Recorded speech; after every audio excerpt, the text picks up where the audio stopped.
This next question comes from Sonia, who's interested in knowing about the potential reputation of a Pixar release from a few years ago.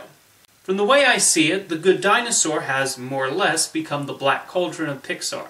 Do you think Pixar is trying to disown The Good Dinosaur the same way that Disney tried to disown the black cauldron? That's an interesting question. The Good Dinosaur is one of the rare Pixar movies that sort of came and went and now doesn't seem to be brought up all that much, especially compared to that other movie from 2015. The Good Dinosaur occupies a notable place in Pixar history too, as their first movie to lose money at the box office.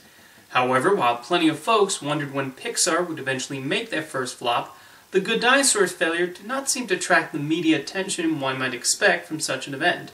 You'd think the trades would make a big fuss about this and question how long the studio would last, and nope, it played in theaters for however many weeks theaters wanted it for, got a few awards nominations here and there, and then made its way to home video. I think the primary reason for this is Inside Out arriving the same year. That was an enormous success for Pixar and was still being lovingly praised and talked about when The Good Dinosaur hit screens. Even before the release of their second film that year, Inside Out was already being touted as the Oscar frontrunner for Best Animated Feature. Pixar still mentions Inside Out in their trailers and other promotional materials, while The Good Dinosaur, like Sonia said, seems to be largely ignored. I think that really comes down to the film's financial performance, as studios are not likely to bring up their flops that much, unless they find a second audience through television airings, home video sales, and exposure on streaming services. However, while Pixar largely ignores the movie, Arlo did end up making a quick cameo appearance in Ralph Breaks the Internet during the Oh My Disney section. When I saw him in the trailer, I thought, wow, someone at Disney Animation remembers The Good Dinosaur. As for me, I do like the movie, and I'm sad it flopped. It's not one of my favorite Pixar movies, and it's not one I find myself frequently rewatching, but I do happily own the Blu-ray.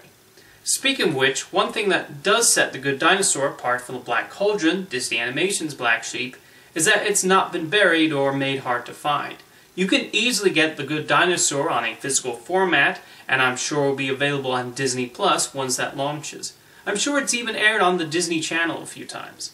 After The Black Cauldron disappeared from theaters, Disney sat on it for over a decade. From what I can gather, it did not even air on the Disney Channel. There was an eatery in Disney World for a number of years, named after Gurgi, which must have confused the park guest who had no idea who Gurgi was. Eventually, it did get a video release in 1998, but even now, Disney doesn't care about The Black Cauldron, as it's one of their rare animated features not to get a Blu-ray. However, despite the many ways Disney has shunned The Black Cauldron over the years, it has still managed to gain a decent-sized cult following. And the same is definitely possible with The Good Dinosaur, for those children who grow up watching and admiring its stunning visuals, its Western-like aesthetic, and the bond between Arlo and the human boy Spot.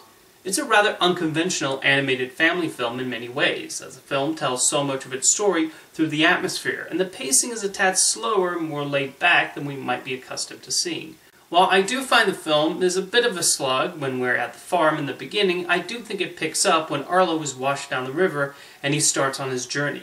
The Good Dinosaur did have one of those infamous Pixar productions where the original director was fired and the film was then rebuilt, but I don't think that's why the movie did not click with audiences. After all, Ratatouille and Toy Story 2 went through similar ordeals.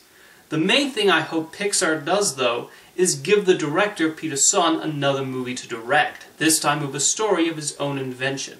He is an extremely talented animator and storyboard artist, and I look forward to what he does next. The Good Dinosaur may not be a popular film now, but I don't think its reputation is entirely etched in stone just yet. I think there's definitely a chance for it to be reevaluated in the future. Thank you for your question, Sonia.